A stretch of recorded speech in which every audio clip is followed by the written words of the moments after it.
अस्सलाम वालेकुम। मैं हूं दहाइकर एपी। आज मैं आपको ख्वाबों की वादी खपुल बलगार ले जा रहा हूं। हमारा सफ़र इस करतू से शुरू हुआ था सुबह 9 बजे, और आज हमारे बहुत सारे साथी हैं। ये सारे नए चेहरे हैं। इनके साथ हमारा सफ़र इंशाअल्लाह खुशगवार होने वाला है। अभी हम थुर्ग पहुंच चुके हैं।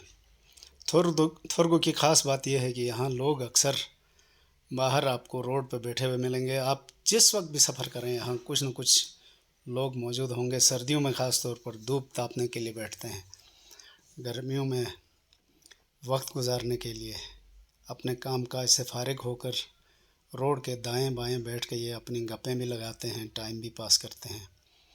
इसके बाद हम आगे पहुंचने वाले हैं नरथंग। नरथंग से आगे अब हम पहुंचे हैं गोल।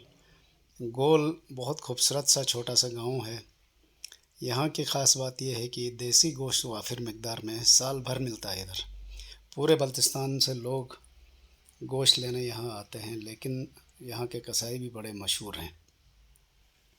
गोल से जब हम आगे बढ़ेंगे, यहाँ की एक और ख़ूबसूरत बात यह है कि नमकीन चाय यहाँ मिलती है।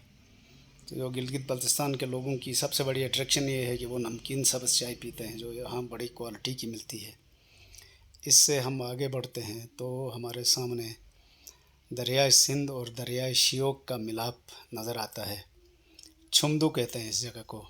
यहाँ दो रोड आपके सामने होते हैं। आप लेफ़्ट का इंतखाब करते हैं तो आप खपुलू की तरफ जाते हैं, राइट का इंतखाब करेंगे तो आप खरमंग की तरफ जाएंगे।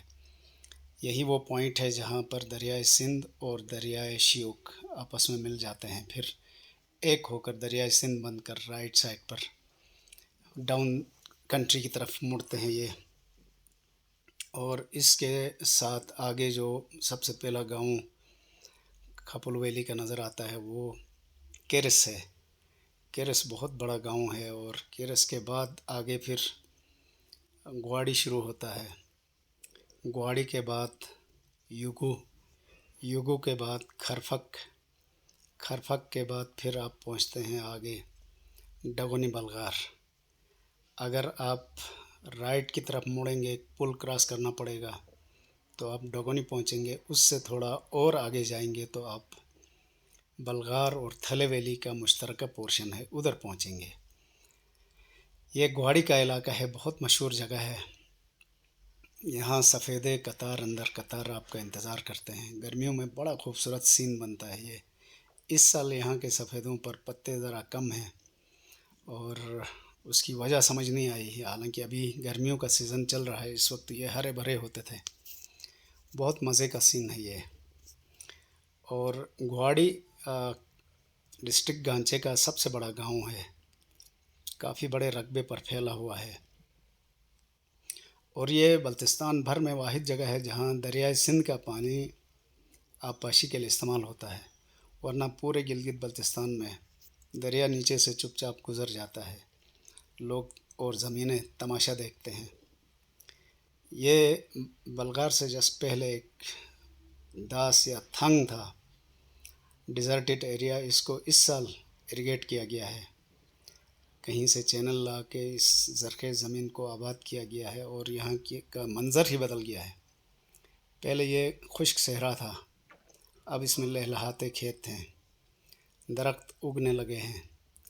और इसके इख्तिताम पर हम बलगार की हुदूद में दाखिल हो चुके हैं। अब ये हमारे सामने बलगार का मंज़र है, और इसके राइट साइड पर डगोनी है। डगोनी काफ़ी लंबा गांव है, और ये उससे पहले के चंद मनाजिर हैं। ओवरऑल ये रास्ता बहुत सीधा, साफ़ सुथरा और प्लेन है। बीच बीच में ऐसी पड़ी आती है। पड़ी गिलगित बल्तिस्तान में सख्त पथरीले पहाड़ों को या चट्टानों के दरमियान के रास्ते को कहा जाता है। और अब हम थोड़ा और आगे जाएंगे तो हमारे सामने लेफ़्ट को मुड़ता हुआ एक पुल नज़र आएगा। दरअसल ये दो पुल हैं। बहुत अरसे तक सस्पेंशन ब्रिज था, उससे गाड़ियों की वज़न और साइज़ के हिसाब से जाने की इजाज़त थी। अब उसके बराबर में एक بہت شاندار RCC برج بن چکا ہے، تو ایک وقت میں کئی گاڑیاں بھی گزر سکتی ہیں، جتنا وزن ہو وہ بھی اٹھایا جا سکتا ہے، تو یہ جو ریسٹرکشن پہلے کبھی ہوتی تھی وہ ختم ہو گئی۔ یہ بھی بلغار کا منظر ہے، اور آپ صبح سورج طلوع ہوتے وقت یا شام کو سورج غروب ہوتے وقت آپ ادھر پہنچیں تو دل خوش ہو جائے گا، اتنا خوبصورت منظر ہے۔ اسی بلغار ویلی کے بیچ میں یہ ایک نالہ ہے، اس نالے کی سیدھ میں آپ جائیں گے تو اوپر تھلے ویلی کی طرف پہنچ جائیں گے۔ تھلے ویلی میں داخل ہونے سے پہلے یہ چند چھوٹے چھوٹے گاؤں آتے ہیں، یہ بھی بلغار کا حصہ ہے، اور اس کے دونوں طرف جا بجا ایسے کھیت ہیں جس پر 2 فصلیں کاشت ہوتی ہیں۔ ان میں سے اس وقت اگست کا آخری دور چل رہا ہے، جو فصل ہے وہ براؤ یا بک ویٹ ہے۔ یہ اس وقت اس میں پھول کھلے ہیں، اب اس کو تیار ہونے میں تقریباً نومبر کے 1 تک انتظار کرنا پڑے گا، اور یہ صحت کے لیے بہت مفید ایک فصل ہے۔